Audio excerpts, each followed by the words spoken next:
diferentes estudios, la extinción de muchas especies. Los anfibios son el caso clásico. La ranita, el sapito dorado de Monteverde, como ustedes lo recordarán, se extinguió alrededor de 1988, y así muchas otras especies más.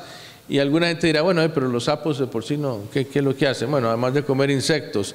Bueno, yo quiero citar a mi colega, el doctor David Wake, de la Universidad de California en Berkeley, que dijo, si los anfibios sobrevivieron la extinción de los dinosaurios y ahora se están extinguiendo, debería ser razón de preocupación, ¿verdad? La siguiente.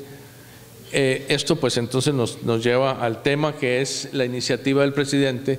Líderes del sector ambiental hace un año le proponen al presidente liderar una iniciativa para paliar la crisis ambiental y con una serie de argumentaciones explicativas y una serie de análisis. El presidente adopta esta iniciativa, se publica en la Gaceta del 29 de diciembre del 2006, del año pasado. Se establece una comisión presidencial y un comité ejecutivo, así como una oficina ejecutora en Casa Presidencial. La iniciativa tiene una cara hacia afuera y otra hacia adentro.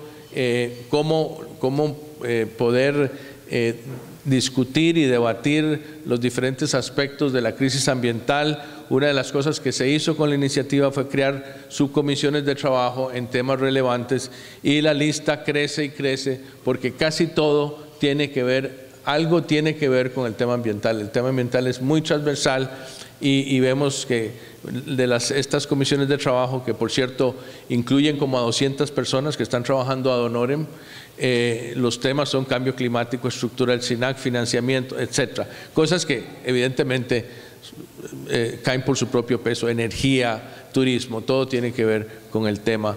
El 6 de julio pasado el presidente hizo un lanzamiento con actividades para diferentes grupos. Hubo una presentación para niños y juventud, un simposio para el tema académico que ocurrió en el Senado, por cierto, y el evento de gala donde el presidente hace una serie de compromisos hacia el mundo y hacia Costa Rica. Y en ese lanzamiento, entre los compromisos, el presidente propone convertir a Costa Rica en un país C-neutral para el año 2021, para el 200 aniversario de nuestra independencia. Esto de qué es un país C-neutral, y podemos hablar mucho de esto, y es un tema muy nuevo y hay mucho debate sobre cómo nos hacemos C-neutrales, pero el fundamento de la idea es que el país puede, si hace un esfuerzo, neutralizar las emisiones con fijación por fotosíntesis, fijación de carbono, o por mitigación de producción de CO2. Entonces, ya sea porque aumentamos la fotosíntesis o disminuimos las emisiones, el reto es convertirnos en un país neutral en el 2021. Es una meta ambiciosa. Desde que Costa Rica lanzó esto, varios otros países se han unido al esfuerzo. El último fue el Vaticano, que compró un bosque en Austria, me parece, para hacerse neutral. También se comprometió a aumentar la cobertura forestal y la cobertura de áreas protegidas, sembrar 6 millones de árboles, además adecuar los contenidos de la enseñanza pública para que los estudiantes entiendan qué es los conceptos básicos de sostenibilidad, responsabilidad ambiental y medidas de mitigación y restauración, porque es fundamental para todos los estudiantes y para nosotros también entender que hay una crisis, pero que hay cosas que podemos hacer para paliar esa crisis y no frustrarnos de que se acaba el mundo y no hay nada que hacer, porque sí hay mucho que hacer. Ustedes y todos nosotros aquí esta mañana pues somos una demostración de esa intención.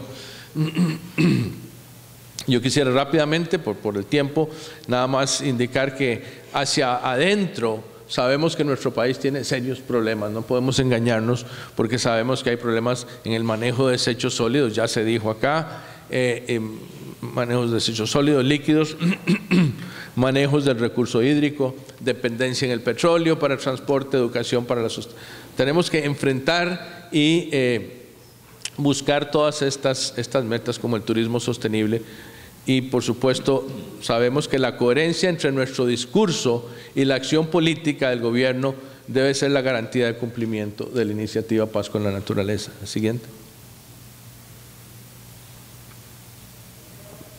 Esta guerra contra el cambio climático y la crisis ambiental de verdad requiere de aliarse, de que todos los sectores de la sociedad entren en alianzas de acciones concretas.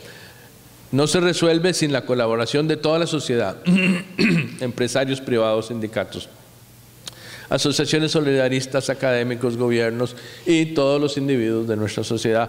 Las alianzas público-privadas han sido muy exitosas en Costa Rica, como ya don Alejandro Cruz nos lo ha ilustrado. Yo no voy a profundizar en eso. Sí se me ocurre mencionar un par de ejemplos. Uno es el caso de la Fundación de Parques Nacionales, que se creó en 1980, un año después de que la ley de fundaciones fuera aprobada por la Asamblea Legislativa, y esa fundación llevó a cabo la primera campaña pro parques. En este caso era directamente para aumentar las áreas protegidas y comprar tierra, y fue una campaña que en esa época nos parecía inalcanzable, $5 millones. Debo decir que hay una campaña actual que estamos llevando adelante y ya no son $5 millones, estamos hablando de cientos de millones de dólares para las áreas protegidas de Costa Rica.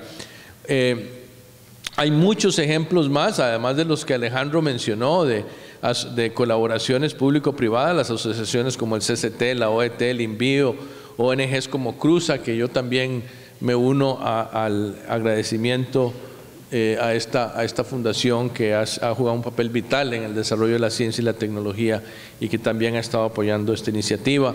Las cámaras, comisiones del MINA, en fin, hay una gran cantidad de ejemplos. Las asadas es un ejemplo muy interesante.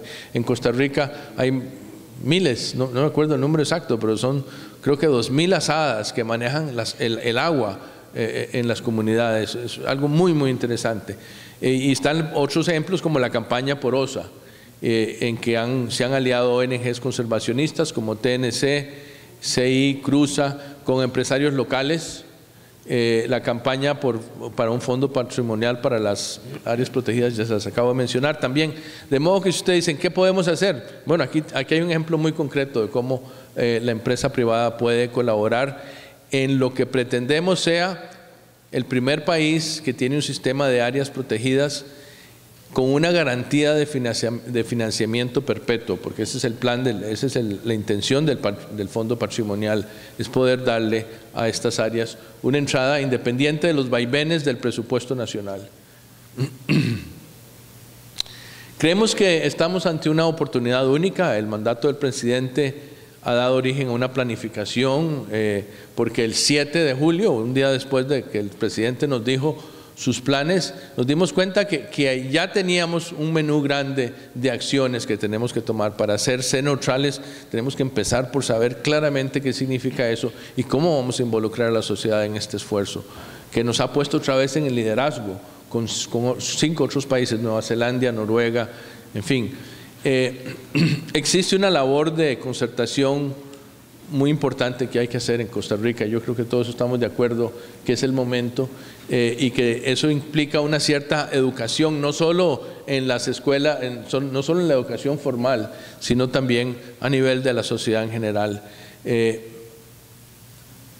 Hay una labor muy importante de ordenar la casa internamente, reciclar, reutilizar, reducir, una transformación del gobierno central. Es una de las cosas que se firmó el 6 de julio para ambientalizar al poder central.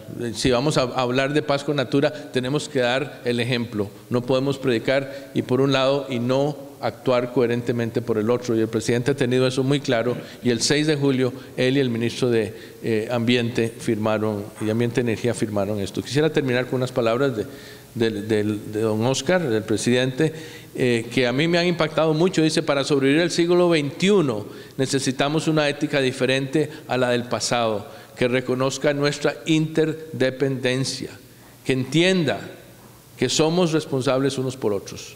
Es una ética sin la cual la globalización económica, por exitosa que pueda ser creando bienestar material, no hará más que agudizar las angustias de nuestra especie. La siguiente. Muchas gracias.